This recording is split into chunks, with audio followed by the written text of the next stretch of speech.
네, 속보입니다. 자, 트럼프 대통령이요, 캐나다와 멕시코에 대한 25% 관세 부과 시행을 하루 앞두고 어제 이를 전격적으로 30일간 유예해주겠다라고 밝혔습니다. 자, 멕시코와 캐나다 각각 그 나라 정상들이 이 내용을 발표했는데요. 자, 우선 그 캐나다의 경우에 주스틴 트루도 총리가 어제 그 SNS를 통해서 미국이 캐나다에 부과하기로 한 25%의 보편 관세 부과 시점을 30일 연기한다라고 밝혔습니다. 트럼프 대통령이 이제 발표한 건 아니고요. 캐나다는 캐나다 지도자가, 멕시코는 멕시코 지도자가 발표했습니다. 물론 미국에서도 뭐 그걸 부인하고 그런 건 아닙니다만 일단 그 나라에서 이런 발표가 있었습니다. 자, 캐나다의 트루도 총리는 양국이 협력하는 동안 이 제한된 관세는 최소 30일간 일시 중단될 것이다라고 말했습니다. 자, 여기서 중요한 게 양국이 협력하는 동안이라는 단서가 붙은 것입니다. 트루도 총리는 그 SNS, X라는 SNS에 이제 글을 올렸어요. 방금 트럼프 대통령과 좋은 통화를 했다라면서 불법 약물 방지 최고 책임자, 즉 불법 약물 방지 차르를 임명하고, 캐나다에서도 임명하고, 또 캐나다와 미국 그 국경에서 24시간 그 감시를 하겠다라는 약속을 했다라고 밝혔습니다. 그런저런 약속을 한 그 조건, 그 전제하에 관세를 유예받았다라는 얘기입니다. 그리고 이제 뿐만 아니라 불법 약물에 관한 자금 세탁을 퇴치하기 위해서 캐나다와 미국의 그 합동 타격대를 출범시킬 예정이다라고 밝혔습니다. 그 부분도 전화통화를 통해서 관세 유예를 받기 위해서 이제 합의한 내용이죠. 자, 그러면서 트루도 총리는 나는 조직범죄와 불법 약물에 대한 새로운 지침에 서명을 했다라고 밝혔습니다. 아주 중요한 얘기가 다 나왔어요. 트럼프 대통령과 전화통화한 후에 그러면 이런 거죠. 그러니까 이렇게 하면은 한 달 유예해 줄 수 있습니다. 그랬더니 그러면은 뭘 어떻게 해야 됩니까? 그럼 이거 좀 하고 국경에 뭐 불법 약물 단속하고 뭐 어쩌고저쩌고 알겠습니다 했겠죠.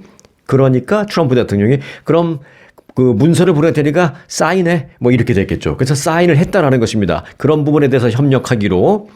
자, 그래서 뿐만 아니라 그 사인을 하는데 내용에는 또 다른 게 하나 있었습니다. 뭐냐면 조직범죄와 또 불법 약물에 대한 어떤 단속을 하는 데 있어서 필요한 2억 달러를 지원하겠다라는 내용도 사인하는 거기에 있었습니다. 그래서 트루도 총리 그것까지도 사인을 했다라고 본인이 그렇게 밝혔어요.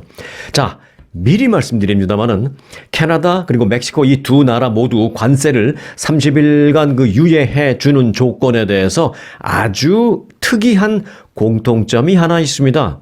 오늘 스토리를 전해드리는 동안에 그 공통점을 좀 잘 찾아보시기 바랍니다. 자, 그 공통점을 찾고 나시면 제가 보너스로 그와 관련된 이 비하인드 스토리도 좀 전해드리려고 합니다. 자, 캐나다 얘기했고요. 자, 멕시코 또 상황 보겠습니다. 트럼프 대통령은 클라우디아 셰인바움 멕시코 대통령과 통화한 뒤에 관세 부과 조치를 역시 한 달간 유예한다라고 말했습니다.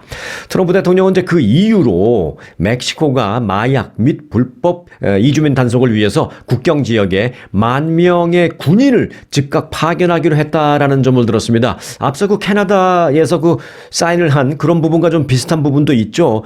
그 단속을 위해서 국경 지역에 10,000명의 군인을 즉각 파견하겠다.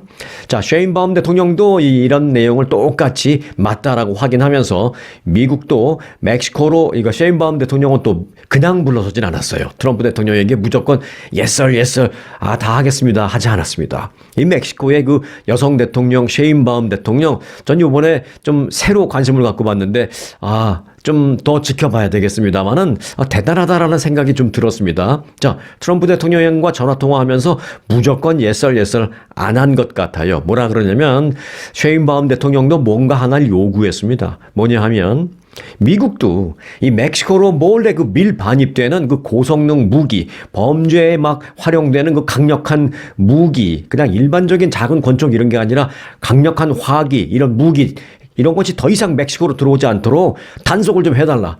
이렇게 얘기했습니다. 사실 뭐 미국 쪽도 그런 부분에 대해서는 아픈 이 아킬레스건이죠. 미국과 멕시코는 한 달간 그래서 이제 통상 문제 그리고 보안 문제 이 두 가지를 놓고 협상을 진행하기로 했습니다. 자, 잘 따라와 주시기 바라겠습니다. 관세와 관련해서 협상을 앞으로 하기로 했는데 통상 문제와 보안 문제 이 두 가지 이슈를 협상하기로 했습니다. 이 멕시코에 대한 전면적인 관세 부과 여부는 그래서 이 협상을 통해서 그 여부에 따라 다시 한 달 뒤에 결정될 것이다 라는 것입니다. 자, 미국과 멕시코는요, 이제부터 그래서 보안, 그리고 무역이라는 이 두 가지 분야에서 협상을 시작하기로 했다라고 쉐인바움 대통령은 덧붙였습니다. 자, 쉐인바움 대통령은 유예 기간인 한 달 안에 의미 있는 결과를 얻을 수 있을 것으로 나는 확신한다. 예, 이렇게 말을 했습니다. 자, 결국 그림은 그려졌습니다. 트럼프 대통령이 그 대통령 선거 그 운동 기간 동안에도 계속 관세 얘기를 했죠. 그리고 당선이 됐습니다. 당선된 직후에 바로 관세 매기겠다고 했고, 이제 뭐 당선된 지 뭐 이제 한 오늘이 2월 그 4일이죠. 그러니까 한 보름 됐죠. 보름 만에 뭐 동맹국이라고 하는 캐나다, 멕시코 드디어 관세 부과를 막 선언했는데 바로 하루 전에 일단 한 달 유예해 줄게라고 합의를 봤습니다. 이런 여러 가지를 봤을 때 그림은 그려졌습니다. 트럼프 대통령은 캐나다도 물론 그렇습니다만 특히 멕시코에 대한 관세 부과의 목적이 무엇이었는지 이번에 그 쉐인바움 대통령과 전화 통화로 그 협의한 내용을 보면 우리도 바로 알 수가 있습니다. 그건 바로 멕시코와 이 무역 문제를 넘어서서 또 다른 한 가지 이슈가 있었던 게 분명하다라는 점입니다. 사실 뭐 이것은 멕시코뿐만이 아니라 캐나다도 자유스럽지 못합니다. 뭐 어찌 보면 캐나다도 마찬가지입니다. 자, 여하튼 캐나다뿐만이 아니라 멕시코도 한 가지 이유가 있었던 건 분명합니다. 그건 바로 자, 앞서 제가 여러분들에게 공통점이 한 가지 특이한 공통점이 있습니다. 이 통상 문제, 무역 문제인 관세를 매기니마니 하는 문제에 있어서 그 관세라는 것과 이 통상 무역 문제와는 아무런 상관이 없을 것도 같은 한 가지 어떤 이슈가 캐나다와 멕시코에 공통적으로 지금 제기된 게 있습니다. 눈치채셨겠습니다만 그게 바로 불법 마약, 불법 약물 문제입니다. 자, 불법 약물이 멕시코를 통해서 계속 또 캐나다를 통해서 계속 미국으로 들어오는 거를 트럼프 대통령은 더 이상 간과하지 않겠다. 난 더 이상 못 참겠다. 라는 어떤 의지의 표현을 관세라는 해머로 때리려고 했던 것이었습니다.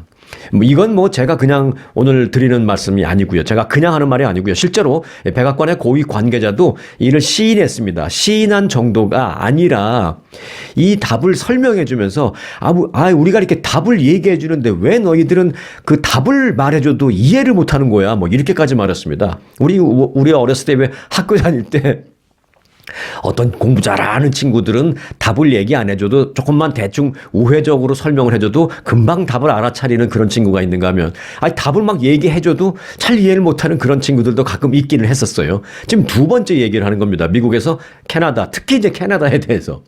자, 트럼프 대통령의 최고위 경제고문인 케빈 헤셋이라고 있습니다. 백악관 그 국가경제위원회 위원장인데요.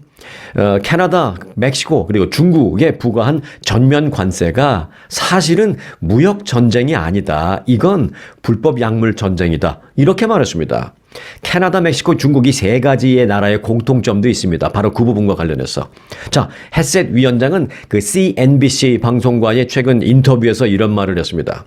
트럼프 대통령이 무역 전쟁이 아니라고 분명하게 밝혔던 그 행정명령의 내용, 트럼프 대통령이 사인한 그 행정명령을 자세히 꼼꼼히 읽어보면 이건 분명히 단순한 무역 전쟁이 아니다라는 내용이 다 그 안에 있다. 그래서 그 행정명을 좀 자세히 읽어봐라. 뭐 이런 식으로 얘기하면서 그래서 이거는 무역 전쟁이 아니라 불법 약물 전쟁이다. 이렇게 아주 그냥 답을 말해줘 버렸습니다. 헤셋 위원장은 특히 이번 관세 문제는 100% 불법 약물 전쟁에 관한 것이다라면서 트럼프 대통령이 이 문제를 심각하게 다루도록 지금 전 세계의 그 정치인들을 압박하고 있는 것이다. 그 메시지를 좀 제발 눈치채라. 왜 이렇게 못 알아들어? 뭐 그런 식으로 얘기했어요.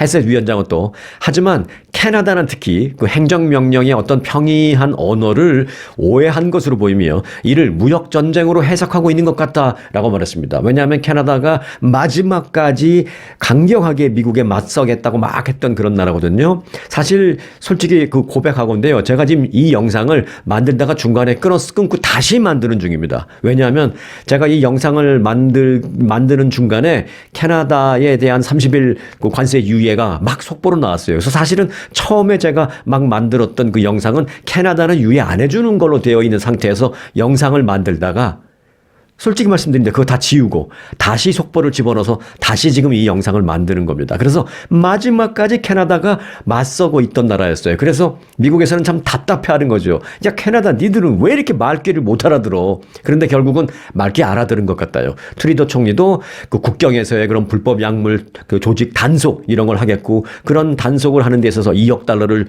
각출하겠고, 이런 걸 서명한 거 보니까 이제서야 말귀를 알아들은 것 같습니다.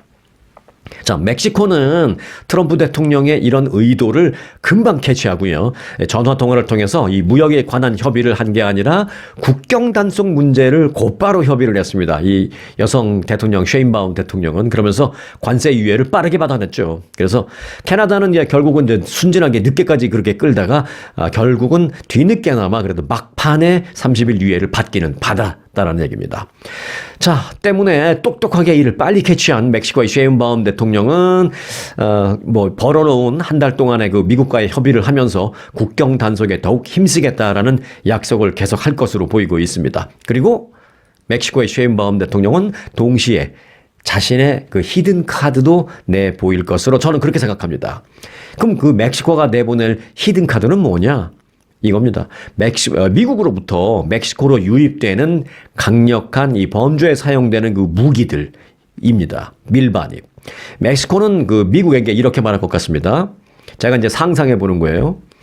좋습니다. 관세 부과한다고 막 그러고 우리가 멕시코로부터 무슨 불법 약물 들어간다고 해서 그거 막지 않으면 관세 부과한다 그래서 오케이 다 합의해서 관세 부과 이제 유예를 받았는데 나도 할 말 있어요. 미국한테. 자, 미국 당신들도 우리나라로 계속 유입되는 그 무기를 제대로 단속하지 못하는 주제에 왜 자꾸 우리 보고만 국정 단속 못한다고 그래서 관세 때린다고 뭐 맨날 그러고 있느냐.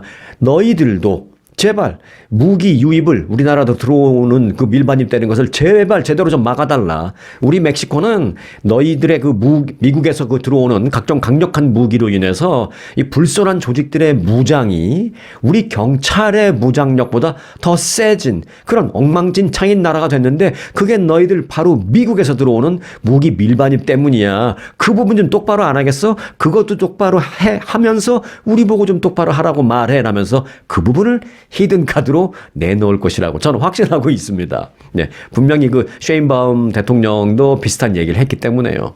자, 그래서 예상보다 멕시코의 셰인바움 대통령이 준비가 좀 잘 돼 있는 그런 것 같다라는 생각을 하게 되었습니다. 셰인바움 대통령은 실제로 미국의 25% 관세 부과에 대응해서 플랜 A, B, C를 다 준비해놨다라는 후문입니다. 그러면서 이번 트럼프 대통령과의 전화 통화를 통해서 관세 조치를 일시적으로 피하거나 최소한 그 유예받는 그런 상황을 플랜 A라고 만들어놨대요. 그런데 어찌 보면 가장 베스트 시나리오죠. 플랜 A가 딱 된 겁니다, 지금. 그리고 이제 뭐 예를 들어서 그게 여의치가 않았을 경우에는 보복관세, 멕시코도 미국에 보복관세를 부과한다든지 또는 이걸 뭐 국제 기구로 가져가서 국제 분쟁화를 만들어버린다든지 하는 단계별로 플랜 B, 플랜 C 등 다 만들어 놨다라고 합니다. 그런데 아주 뭐 다행히도 플랜 A로 일단은 지금 완전 마무리는 아니지만 일시적으로 한숨을 돌리게 되었습니다.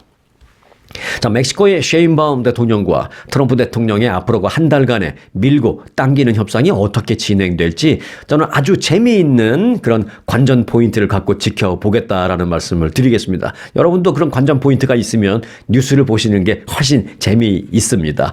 캐나다도 마찬가지고요. 근데 저는 캐나다보다는 멕시코의 셰인바움 대통령이 트럼프와의 그 협상이 만만치 않다라는 생각이 들어서 그 경기를 좀 이쪽 경기보다는 이쪽 경기가 좀 더 저는 흥미롭게 볼 수 있을 것 같다라는 생각이 듭니다. 진전 상황이 있을 때마다 계속 말씀을 드리겠고요. 참, 그런데 이번 관세 문제는 무역 전쟁이 아니라 불법 약물과의 전쟁이라고 이제 했는데요. 그렇다면 트럼프 대통령은 왜 이렇게 불법 약물 문제를 그렇다면 그런 문제라면 뭐 치안으로 해결해야 되고 뭐 국가 안보 문제로 해결해야 되고 그런 거잖아요.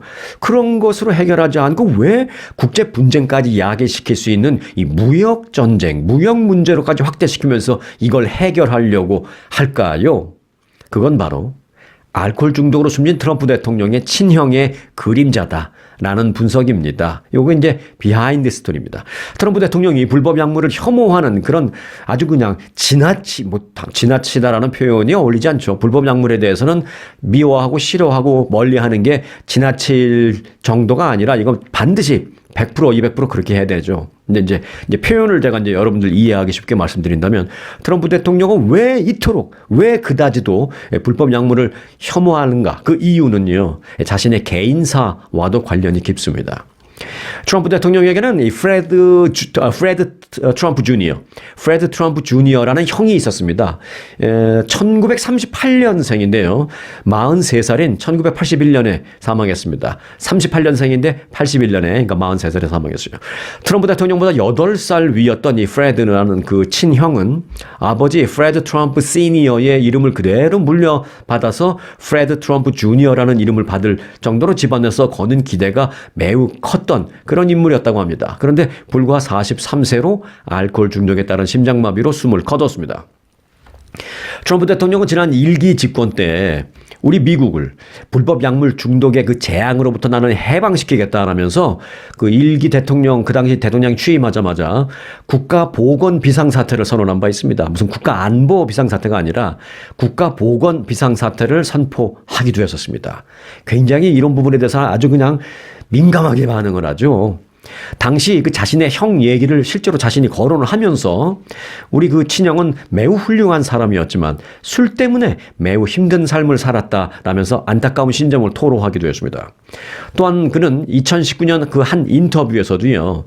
형으로부터 배운 교훈이 나는 한 가지가 있다라고 말하면서 술과 불법 약물을 포함한 모든 중독과의 싸움에서 나는 이겨나가겠다. 모든 중독과의 싸움을 이제부터 시작하겠다. 내가 이 나라 대통령으로서 그렇게 말한 적도 있습니다.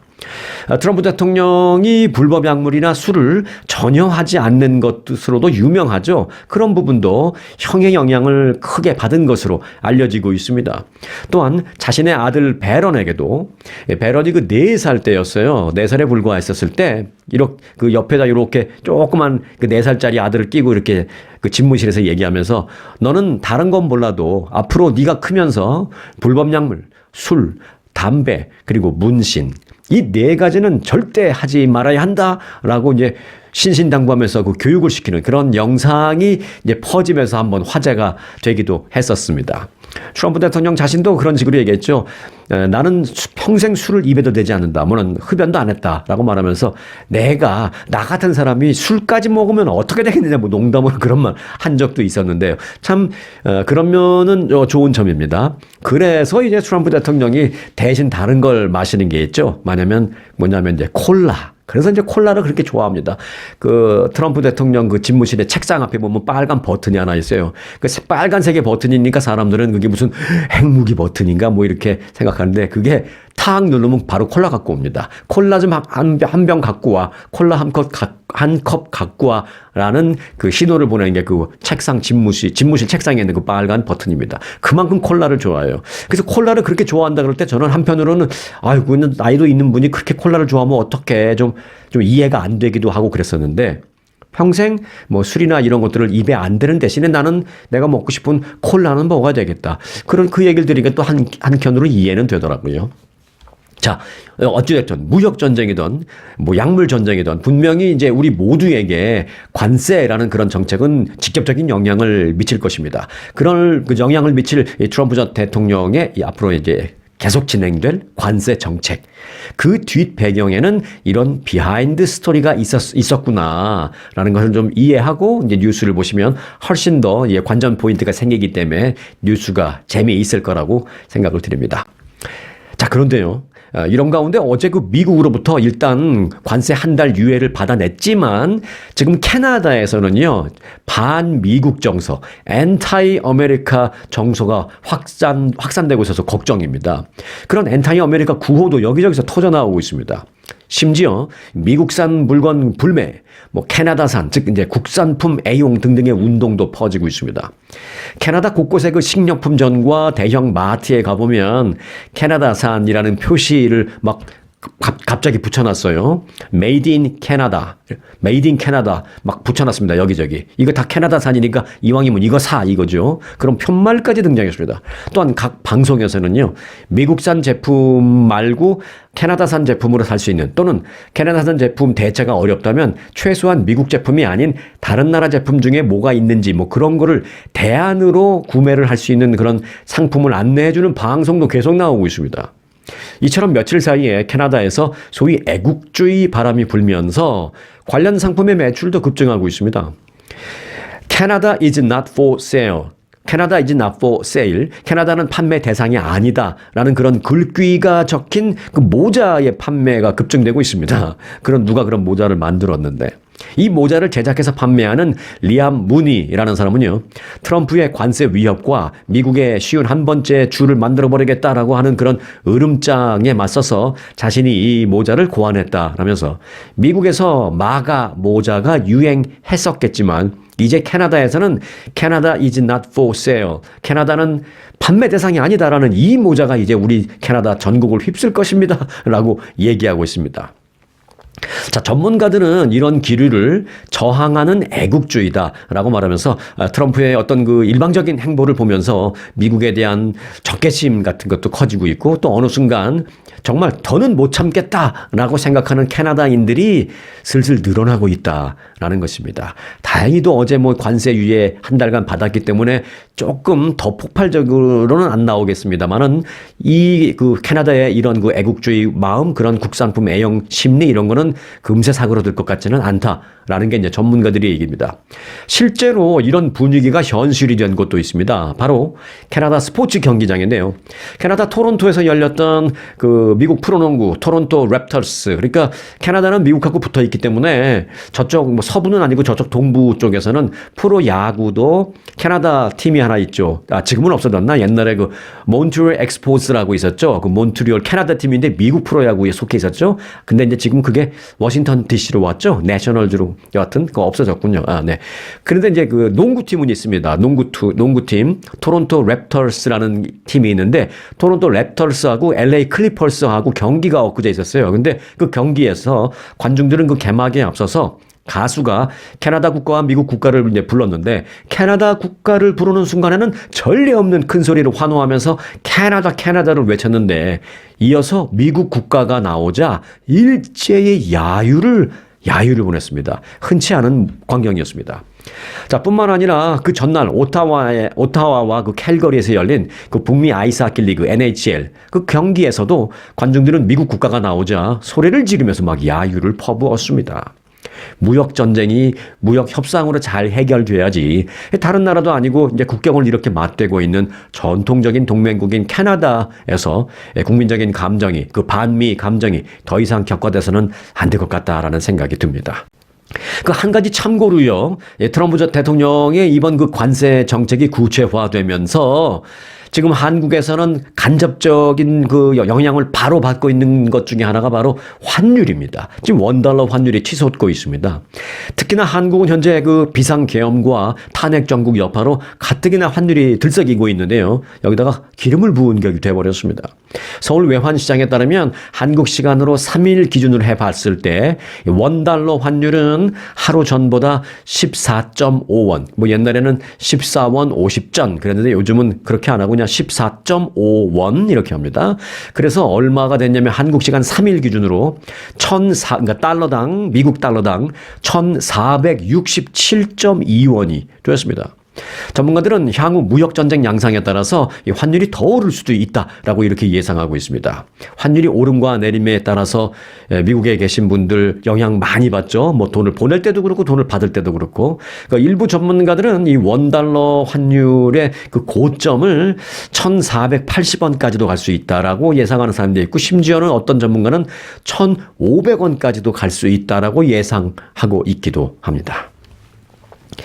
네, 미국 뉴스입니다. 최근에 잇따르고 있는 그 항공사고에 이어서 또 항공사고가 있었습니다. 그 이륙을 준비하던 유나이티드 에어라인 소속 여객기에서 화재가 발생해서 정말 또 한 번 간담을 서늘하게 만들었습니다. 2일 오전 8시 30분쯤 휴스턴 그 조지 부시 인터내셔널 공항에서 출발해서 뉴욕으로 가려고 이제 준비를 하던 유나이티드 항공 A320 여객기에서 화재가 발생했습니다. 여객기가 이륙을 준비하면서 활주로로 천천히 이동을 할 때, 다행히 이게 뭐 이륙하지 않았길래 다행이죠. 활주로를 천천히 이동할 때 비행기 한쪽 날개 아래에서 불꽃이 막 튀면서 불이 났습니다. 사고 비행기의 승객은 104명, 승무원은 5명, 그래서 도합 109명이 그 안에 타고 있었는데요. 다행히 비행기 한쪽에서 막 불이 나자 승객들은 이제 비행기가 세워졌고, 승객들은 엑싯을 열고, 이머전시 엑싯을 열고 그 비상 슬라이드를 통해서 막 대피를 했습니다. 다행히 그래서 이제 부상자나 사망자는 없는 것으로 알려졌습니다. 이 사고 여객기에 타고 있던 승객이 찍은 그 영상이 있었는데, 그 영상을 보면 이륙을 위해서 천천히 움직이던 그 비행기의 날개 아래 엔진에서 갑자기 불꽃이 심하게 터지면서 이제 확 불이 나는 그런 광경이 담겨 있습니다. 자, 왜 화재가 발생했는지 지금 현재 원인이 조사 중에 있는 그런 상황입니다. LA에서는요, 이 자율주행 무인 택시 웨이모라고 있습니다. 이 웨이모가 약간 발음이 중국어 같은 발음이라서 중국 회사인가 생각하실 수 있는데 아닙니다. 이 100% 미국 회사고 구글 겁니다. 구글 거. 아마 그 웨이 길이라는 뜻과 모어 라는 뜻을 이렇게 한 것 같습니다. 웨이모어인데 거기서 뒤에 RE 빼고 웨이모라고 한 것 같은데요. 이건 제 생각입니다. 여하튼 구글이 운영하는 회사 웨이모가 군중들에게 막 둘러싸여서 LA에서 막 차량이 짓밟히고 깨지고 부서지는 등의 아주 대파괴를 당하는 영상이 공개됐습니다. 최근 LA의 그 베벌리 센터 인근 거리에서 구글이 운영하는 이 알파벳이 만든 무인 택시 웨이모 차 한 대가 군중들에 의해서 파괴됐습니다. 경찰은 새벽 4시쯤 길거리 불법 점거를 원하는 군중이 모여서 벌인 짓이다라면서 상당한 이 차량 파손이 있었다라고 말했습니다. 그리고 이제 자율주행차에 대한 이런 파괴 행위는 최근에 좀 증가하고 있는 상황이다라고 이렇게 경찰은 말했습니다. 이 사건 당시의 영상을 보면요, 대여섯 명 정도의 사람들이 웨이모 자율주행 차량 그 주위에 모여 있다가 갑자기 한 사람이 막 차 위 지붕 위로 올라가서 막 지붕을 발로 밟습니다. 그러자 다른 몇 사람이 차 문을 발로 차기도 하고 앞에 그 후드를 막 때리기도 하고 결국은 조수석의 문은 완전히 뜯겨져서 던져버렸습니다. 차량의 창문도 모두 깨져버렸습니다. 해당 차량은 이 파괴 행위로 인해서 심각한 손상을 입어서 현장에서 그냥 토잉되었습니다. 자, 이에 대해서 포브스는 이번 웨이모 파괴 사건은 독립적인 단순한 한 사건이 아니다라면서 샌프란시스코와 같은 그 도시에서도 유사한 사건이 여러 건 보고된 바 있다라면서 많은 자율주행 차량이 최근에 파괴 행위의 표적이 되고 있다라고 말했습니다. 실제로 지난해 2월 샌프란시스코에서 한 군중이 이 웨이모 차량을 파손하고 불까지 지른 것으로도 알려져 있습니다. 이에 대해서 전문가들은 몇 가지 이유가 있는데 크게는 보면 한 2가지 정도로 우리가 볼 수 있다라면서 자율주행차에 따른 그 사고가 샌프란시스코나 이런 데서 사고가 몇 건 있었어요. 이 제대로 센서가 감지하지 못해서 무슨 그 앰뷸런스를 들이받는다든지 소방차를 들이받는다든지 심지어는 그래서 사망 사고까지도 있었는데 그런 그 인명사고로 이어진 그 사고 때문에 시민들이 반감이 커진 게 아닌가라는 해석 하나 있고요. 또 하나는 그 자율주행 무인 택시로 인해서 일거리가 줄어든 잡을 잃어버린 그 택시 운전사들이나 그 관련된 사람들이 벌인 일이다라는 그런 분석도 나오고 있습니다. 자, 이어서 간단히 그 한국에서 들어온 소식 2가지만 좀 전해드리고 마치도록 할게요. 네, 김해 국제공항은 부산에 있는 거죠. 저는 왜 부산공항이라고 안 하고 김해공항이라고 해서 자꾸 그렇게 헷갈리게 만들었는지. 여하튼 부산에 있는 김해 국제공항에서 에어부산 여객기 화재 사건이 있었잖아요. 그 앞서 말씀드렸던 그 유나이티드 에어라인 화재 사건과 비슷합니다. 활주로에서 이륙하기 전에 불이 난 거예요. 근데 그 원인은 지금 거의 밝혀졌죠. 뭐냐면 기내에 어떤 승객이 가지고 탄 보조 배터리를 선반에 올려놨는데 그 선반에서 이제 불이 시작됐다라는 것이죠. 그래서 그 기내 선반에 둔 그 수화물이 화재 원인으로 추정이 되면서 이 항공업계가 기내에 반입할 수 있는 리튬 이온 배터리류와 이 전자기기에 대해서 관리 강화, 그리고 매뉴얼 재정비에 나섰다라는 소식입니다. 자, 에어부산은 보조 배터리와 전자담배를 포함한 전자기기 등은 선반에 보관할 경우에 화재의 위험이 높으니까 만약에 기내에 갖고 탔다면 보조 배터리 같은 것은 선반에 넣지 말고 반드시 본인이 앞좌석에 이렇게 앞좌석 있죠. 내 자리 앞에 등 쪽에 그런 데다 놓는지 본인이 하여간 관리할 수 있는 곳에다가 보관하고 그렇게 하고 비행기 운항 시간을 그렇게 가길 바란다라는 문구의 기내 안내 방송을 하는데 출발하기 전에 그런 내용의 안내 방송을 2번씩이나 한다라는 거 아니겠습니까? 그러면서 보조 배터리는 반드시 지퍼형 비닐 팩에 넣어서 본인이 직접 소지해서 비행 시간 내내 그렇게 하길 바랍니다라는 안내 방송을 기내에서 한다라는 것입니다. 자, 한 가지 전해드렸고요. 또 한 가지 마지막 소식인데요. 한국의 아파트 얘기 잠깐 짧게 해드리고 가겠습니다. 최근 서울 부동산 시장의 상승률이 좀 둔화하고 있다라는 뉴스가 있는데 이건 전반적인 건 그렇지만 강남 불패는 여전히 살아 있습니다. 올해 1월 서울의 40평 이상 대형 아파트 매매 가격 지수는 106.6으로 나타났습니다. 매매 가격 지수가 106.6. 이 매매 가격 지수라는 것은요, 100을 기준으로 해서 100이 넘으면 가격이 상승했다는 뜻이고요. 100이 안 되면 가격이 하락 추세다라는 것입니다. 강남권의 대형 아파트 가격 지수는 107.4로 서울 평균을 크게 상회하고 있습니다.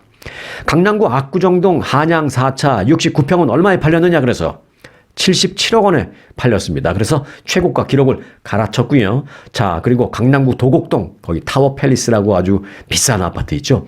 도곡동의 타워 팰리스가 3차에 있는 어느 아파트가 95평짜리 아파트가 하나 나왔는데 이것은 최고가인 73억 원에 매매됐다라는 것입니다. 자, 마지막 하나 예를 더 드리겠습니다. 이번에는 강남은 아니에요. 강남 못지않게 더 비싼 곳이 있죠. 네, 용산구 한남동. 용산구 한남동에 있는 더 힐 92평짜리 아파트는요. 얼마에 팔렸느냐? 무려 109억 원에 거래됐습니다. 자, 92평에 109억 원. 미국에 오신 지 좀 오래된 분들은 이 몇 평에 대한 이제 좀 감도 조금 희미해졌을 거고요. 109억 원이라는 게 달러로 얼마지 조금 이제 계산하기 요즘 환율로 계산을 해야 하니까. 그래서 제가 좀 여러분들을 위해서 미리 바꿔봤습니다. 미국식 주택 사이즈와 미국의 달러로 환산하면 어떻게 되느냐? 이 92평짜리 아파트라는 것은 미국식 스퀘어 피트로 보면은 3,270 스퀘어 피트입니다. 지금 이 순간 여러분들 우리 집도 3,000 스퀘어 피트는 되는데 이렇게 생각하시는 분들 계시죠? 그거보다 조금 큰 겁니다. 92평은 3,270 스퀘어 피트입니다. 자, 그리고 109억 원에 팔렸다 그랬죠, 이게. 그러면 달러로는 이게 750만 달러입니다. 750만 달러. 그러니까 굳이 그렇게 절대 비교는 말이 안 되겠습니다만 굳이 한번 절대 비교를 해본다면 3,270 스퀘어 피트짜리 집이 750만 달러에 팔린 겁니다. 상상이 잘 안 됩니다. 하지만 이게 지금 서울 강남의 아파트 실제 시세가 그렇다라는 팩트입니다. 네. 자, 어차피 가격이라는 것은 수요와 공급 또 어떤 필요성 등의 여부에 따라서 결정되는 것이니까 그런 차원으로 그렇게 이해를 하도록 하겠습니다. 자, 오늘도 다른 사람의 아파트 가격 때문에 스트레스 받지 마시고요. 여러분이 계신 그곳에서 편안한 그런 하루 되시기 바라겠습니다. 오늘 영상 마칩니다. 대통령상 수상에 빛나는 초특급 아주 투어 모국 관광. 아주 모국 관광의 인기 비결은 전 일정 5성급 호텔의 럭셔리 숙박. 아주만의 27인승 VVIP 버스. 엄선된 맛집들이 선사하는 최고의 식사. 고객들의 표정이 증명하는 아주 단독 모국 관광은 그 누구도 따라할 수 없는 최고 인기 관광입니다. 건강검진도 모국 관광과 함께 하시면 훨씬 더 편리합니다. 모국 관광도 역시 아주 좋은 아주 투어.